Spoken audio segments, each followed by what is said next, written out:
Hello everyone, मैं fact कहानी channel के माध्यम से आप सभी का स्वागत करती हूँ। आज हम लोग चित्रकूट के कामदगिरि पर्वत की परिक्रमा के बारे में बताएंगे। यहाँ पे ये कामतानाथ जी का मंदिर है। माना जाता है कि कामदगिरि पर्वत भगवान श्री रामचंद्र जी ही का ही दिव्य स्वरूप है, इसलिए इसकी परिक्रमा करना पुण्यदायी माना जाता है।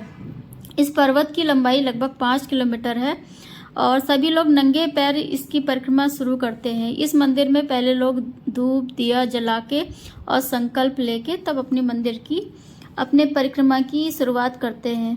बताया जाता है कि जब श्री रामचंद्र जी को वनवास मिला था, 14 वर्ष का वनवास मिला था, तो उन्होंने अपने 14 वर्ष के कार्यकाल जो था, उनका जो वनवास था, टाइम पीरियड था, उसमें से लगभग 11 वर्ष इसी चित्रकूट के पर्वत पे बिताए थे।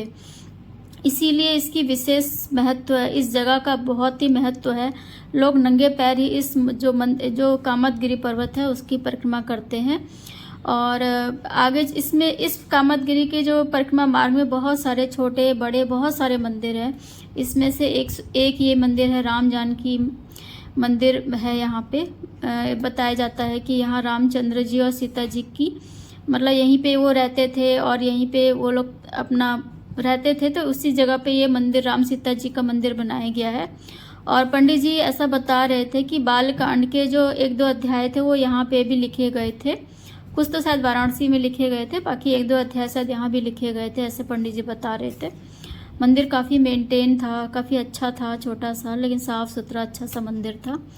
तो यहाँ पे लोगों को जो परिक्रमा करते हैं उनको जगह जगह मंदिरों में जाके दर्शन भी करना होता है, तभी परिक्रमा पूरी होती है। और ये जो चित्रकूट का जो पर्वत है उसमें बहुत सारे बंदर तो बहुत थे रास्ते में और बहुत परेशान भी कर रहे थे। बंदर जो है वहाँ के बहुत परेशान भी करते हैं। लोग उनको चना गुड़ और बिस्किट ये सब डाल रहे थे, लेकिन फिर भी वो लोगों का सामान छीन के ले जा रहे थे। फ़ोन भी सब छीन ले रहे थे। रास्ते में बहुत सारे छोटे छोटे तालाब, बड़े बड़े पोखरे ये सब भी थे रास्ते में। पहले भी रहे होंगे लेकिन कच्चे रहे होंगे, लेकिन अब तो सब पक्के बन गए थे। रास्ता भी काफ़ी पक्का बन गया था, साफ़ सुथरा रास्ता था। लोग पैदल ही लोग चल रहे थे। रास्ते में खाने पीने की दुकानें, चाय पानी की दुकानें ये सब भी थी, और माला फूल और प्रसाद की दुकानें भी थी, और लोग बैठ के आराम भी कर सकते थे। जो लोग पैदल परिक्रमा नहीं कर पा रहे थे तो उनके लिए व्हील चेयर की भी व्यवस्था थी। वो लोग अपनी जो यात्रा थी वो व्हील चेयर से भी पूरी कर सकते थे। यहाँ पे एक छोटा सा गुरु वशिष्ठ जी का आश्रम का मंदिर भी था। पहले यहाँ पे गुरु वशिष्ठ जी का आश्रम रहा होगा, लेकिन अब लोगों ने मंदिर बना दिया है। छोटे छोटे राधा कृष्ण जी के मंदिर भी थे, और ये अत्रि मुनि और माता सती अनसुईया माता का यहाँ ये प्रदर्शनी झांकी जैसी भी लगी थी। लोग देख रहे थे। यहाँ पे छोटे छोटे मंदिर, बहुत सारे मंदिर थे वहाँ पे रास्ते में। आगे चल के ये श्री रामचंद्र जी और लक्ष्मण जी और सीता माता जी का और हनुमान जी का एक दिव्य मंदिर भी दिखाई दे रहा था। और बहुत सारे बीच में बहुत सारे मंदिर है वहाँ पे। एक ये मंदिर देखिए, भरत जनक मिलाप मंदिर है। यहाँ पे पंडित जी बता रहे थे कि यहाँ पे जब जनक जी जो थे भरत जी से यहीं पे मिलने थे, ये तभी इसका नाम भरत मिलाप मंदिर, भरत जनक मंदिर है यहाँ पे। तो ये था। आगे चल के ये बहुत सारा बड़ा पोखरा था, और वो जो ऊपर पहाड़ी में दिखाई दे रहा है वो नीले रंग का, वहाँ पे लक्ष्मण जी का मंदिर है। वो सबसे ऊंची पहाड़ी है यहाँ की। बताया जाता है कि जब लक्ष्मण जी राम सीता मैया का रखवाली करते थे तो सबसे ऊंची पहाड़ी पे रहते थे कि कोई शत्रु उन पे आक्रमण ना कर दे। यहाँ पे देखिए ये बंदर जो था पानी पी रहा था नल से मुंह में लगा के, और बड़ा ही फनी लग रहा था। आगे चल के ये भरत जी और श्री रामचंद्र जी का भरत मिलाप मंदिर था। यहाँ पे बताया जाता है कि जब चारों भाइयों, देखिए पैर के चिन्ह दिख रहे हैं, बताया जाता है कि चारों भाइयों जब मिले थे तो वो इतना भावुक क्षण था कि उनके उनके भावुकता से जो चित्रकूट की जो पहाड़ी चट्टानें थी वो पिघल गई थी, इसलिए वो निशान दिखाई दे रहे हैं। आगे चल के ये लक्ष्मण जी के जो ऊपर जो टीले पे मंदिर है, वहाँ पे जाने के लिए रोपवे मार्ग भी है। आप चाहें तो रोपवे से जा सकते हैं, चाहे तो आप सीढ़ियाँ चढ़ के ऊपर जा सकते हैं। सीढ़ी काफ़ी चढ़ने, बहुत ही ऊंचाई पे है वो मंदिर, इसलिए अधिकतर लोग रोपवे से ही जा रहे थे, और बहुत सारे लोग चढ़ने वाले चढ़ भी रहे थे ऊपर, सीढ़ियों से जा रहे थे, अपना सीढ़ी से चले जा रहे थे। देखिए नीचे का व्यू ये सब दिख रहा है। काफ़ी अच्छा व्यू है, नीचे से देखने में बहुत अच्छा लग रहा था। पूरा चित्रकूट दिख रहा था यहाँ से, जो कामतगिरी का जो एरिया था वो पूरा दिख रहा था यहाँ से। फिर आगे चल के हम लोग मंदाकिनी नदी पे गए थे। ये मंदाकिनी नदी का ये कहानी है कि इस नदी पे कोई भी जो लोग नहा लेते हैं, तो जो कोई भी स्किन से रिलेटेड कोई भी प्रॉब्लम होती है तो इस नदी में नहाने से वो सब कुछ से मुक्ति पा लेता है। यहाँ पे सब लोग बहुत एंजॉय कर रहे थे, सब नहा भी रहे थे और यहाँ पे दिया फूल माला पत्ती सब जला रहे थे। आगे चल के ये गुप्त गोदावरी का मंदिर है। मान्यता ये है कि जो साउथ की नदी गोदावरी है वो श्री रामचंद्र जी से मिलना चाहती थी, तो वो सामने से आके नहीं मिल सकती थी, इसलिए वो गुप्त मार्ग से मतलब धरती के नीचे से आके श्री रामचंद्र से मिली।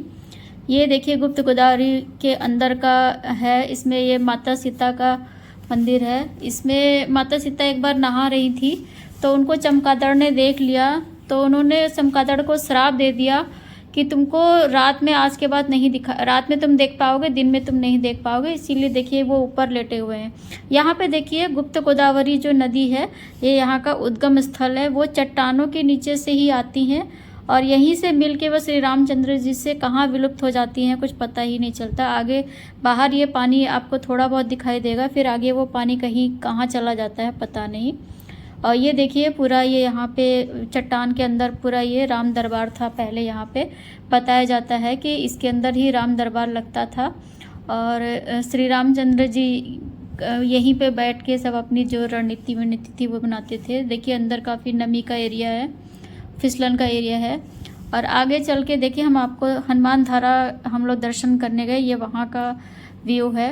हनुमान धारा का ये कहानी है कि भगवान रामचंद्र जी और हनुमान जी जब लंका का युद्ध जीत के जब आते हैं तो हनुमान जी के शरीर में बहुत ही गर्मी और बहुत ही मतलब उनके शरीर में आग निकलती रहती है। तो वो हनुमान जी से रामचंद्र जी से कहते हैं, तो रामचंद्र जी एक पर्वत पे एक पहाड़ी पे तीर मारते हैं तो वहाँ से एक धारा निकलती है।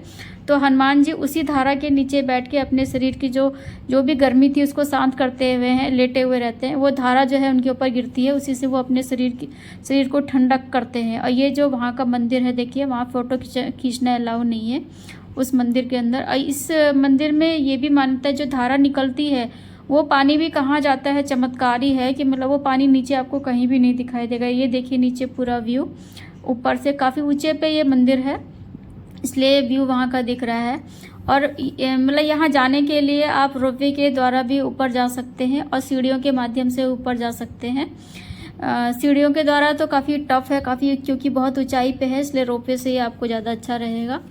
और बंदर तो सब जगह बहुत ज़्यादा बंदर है, इतने ज़्यादा बंदर हैं कि वो आपका सामान छीन के ले जाएंगे और आपका सामान कुछ भी आपके हाथ में देखेंगे तो वो छीन लेंगे, फ़ोन छीन लेंगे। छोटे छोटे बच्चों को वो नोच ले रहे थे, बच्चे के हाथ में कुछ भी सामान है तो उनको मतलब नोच ले रहे थे, बहुत परेशान कर रहे थे।